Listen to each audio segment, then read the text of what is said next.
Assalamualaikum warahmatullahi wabarakatuh. Selamat pagi anak-anakku semua. Pada kesempatan kali ini kita akan belajar mengenai surah An-Nas. Ya, kemarin kita sudah belajar melafalkan, belajar menghafal surah An-Nas ya. Jadi kali ini kita akan melanjutkan. Di sini kita akan belajar mengenai pesan surah An-Nas. Jadi apa saja yang berkaitan dengan surah An-Nas. Sebelum kita mulai pembelajaran, mari kita berdoa terlebih dahulu. Semoga pembelajaran kali ini dapat berjalan dengan lancar dan membawa manfaat untuk kita semua. Amin. Bismillahirrahmanirrahim. Rabbi zidni ilma warzuqni fahma. Amin ya rabbal alamin.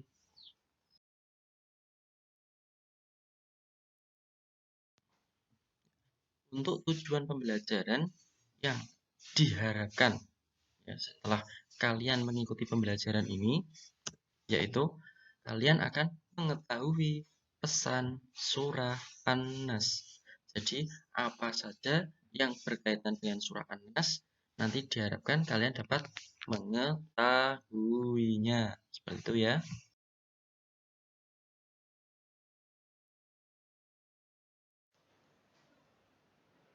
Sebelum kita masuk ke materi ya, kalian bisa absen terlebih dahulu ya. Di sini dengan menuliskan nama, nomor absen, dan nama sekolah di kolom komentar. Nah, nanti setelah kalian buka YouTube, nanti di bawah ada tulisan komentar. Nanti klik saja, kalian tuliskan ya, nama, nomor absen, dan nama sekolah.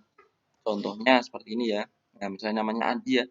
Andi pos koma 12 koma SDN Jambian 01 seperti itu.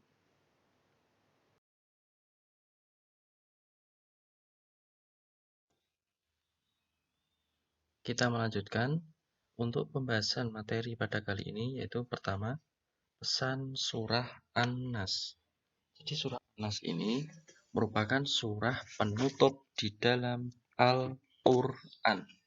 Jadi ketika kalian membuka Al-Quran di halaman yang paling akhir, di situ terdapat surah An-Nas. Coba saja nanti ada tahu ya.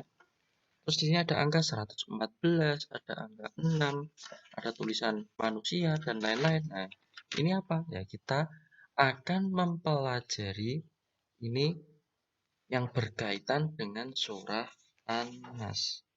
Yang pertama, 114. Di sini merupakan urutan surah An-Nas di dalam Al-Quran.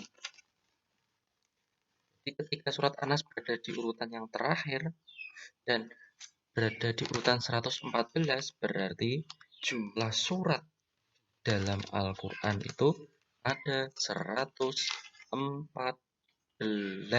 Nah, paham ya? Tidak percaya bisa dihitung sendiri ya nanti suratnya ya di rumah.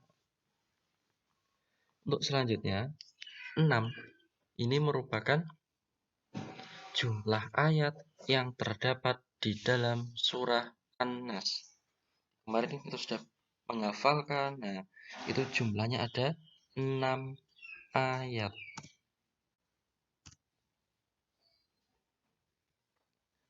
Selanjutnya, di sini ada manusia. Nah, apa kaitannya manusia dengan surat An-Nas? Manusia di sini merupakan arti dari An-Nas. Jadi ketika kalian ditanya, apakah arti An-Nas? Ya, An-Nas artinya manusia. Selanjutnya ini ada ta'awud. Nah, kira-kira kaitannya dengan surah An-Nas apa ya? Ta'awud di sini apa? Ketika kalian akan memulai membaca Al-Qur'an ya, sebaiknya diawali dengan ta'awud. Nah, tujuannya apa? Kalian itu meminta perlindungan dari godaan dan syaitan. Ya, dibacanya gimana ta'awud? Siapa yang bisa? Ini A'udzu billahi minasyaitonir rajim. Nah, itu merupakan bacaan ta'awud. Ya, bisa ya. A'udzu billahi minasyaitonir rajim. Itu bacaan ta'awud. Nah, sekarang kita lanjutkan basmalah. Nah, ini di basmalah ini merupakan kalian kalau sebelum melakukan segala sesuatu diusahakan membaca basmalah, sekedar basmalah. Bukan basmalah, bukan gitu ya, tapi Bismillahirrahmanirrahim. Nah, jadi kalau kalian mau misalnya mau tidur kok gak hafal doanya, ya cuma baca basmalah nggak apa-apa ya. Kalau kalian mau pergi nggak hafal doa keluar rumah, ya hanya sekedar membaca basmalah, ya diusahakan seperti itu ya. Tapi kalau bisa ya dihafalkan. Jadi sebelum memulai segala sesuatu, mau nulis, mau makan, mau tidur, ya, mau bermain, ya membaca basmalah terlebih dahulu.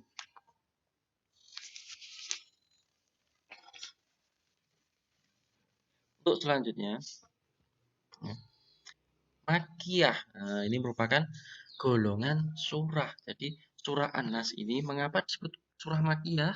Ya, karena surah An-Nas diturunkan di kota Mekah atau sebelum Nabi Muhammad hijrah. Jadi namanya surah An-Nas tergolong surah Makiyah itu karena surah An-Nas ini diturunkan di kota Mekah atau sebelum Nabi Muhammad hijrah.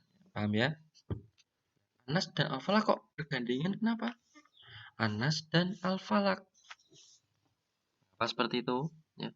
Karena surah Anas dan surah Al-Falaq ini merupakan surah perlindungan. Ya. Diturunkan secara bersama-sama. Ya. Ini surah Al-Mu'awwidzatain ya. Surah disebut apa? Al-Mu'awwidzatain. Ini karena apa? Mengandung perlindungan. Jadi kalau anak-anak semua ketika malam hari kok nggak bisa tidur, takut, malam-malam petang-petang, ya, gelap-gelap, ya, nanti membaca surah An-Nas dan Al-Falaq supaya apa? Terlindungi dari makhluk atau ciptaan Allah seperti setan atau gangguan yang lainnya. Terus kemudian ya, isi kandungan surah An-Nas. Ya, jadi di sini kita yang pertama itu meminta perlindungan hanya kepada Allah. Ya. Jadi dari surah An-Nas di sini itu isinya itu kalian meminta perlindungan kepada Allah. Jadi kita kalau meminta itu hanya kepada Allah, tidak boleh kepada yang lain.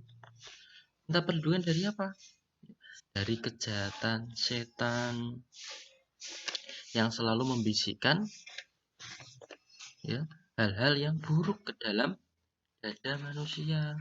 Jadi biasanya ketika mengikuti pelajaran ya, gak usah denger ke gurune, enak bermain sendiri. Lah itu merupakan bisikan setan. Ketika disuruh sholat orang tuanya, ayo sholat sama-sama, enggak, enak nonton TV. Nah itu merupakan godaan dari setan, dibisiki setan. Wah enak nonton TV, enak tiduran, nggak usah sholat. Nah itu merupakan bisikan dari setan. Kita nggak boleh kalah dengan setan. Ya, jadi kita baca ta'awud tadi. A'udzubillahi minasyaitonirrajim. Nah, kalau bisa ditambah dengan surah An-Nas dan surah Al-Falaq. Ya. Selain kita minta perlindungan dari godaan setan, terus dari siapa lagi? Ya. Dari golongan jin dan manusia. Ya. Manusia itu kadang-kadang banyak yang suka mengganggu.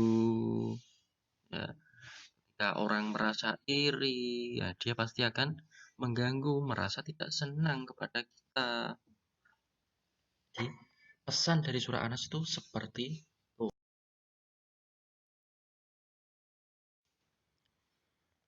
Untuk tugas yang perlu kalian kerjakan, ya di sini ada 5 soal, nanti bisa ditulis soal dan jawabannya di buku tugas kalian masing-masing. Setelah selesai, ditulis soal dan jawabannya, nanti difoto dan dikirim ke WA guru kalian masing-masing. Ya, seperti itu ya.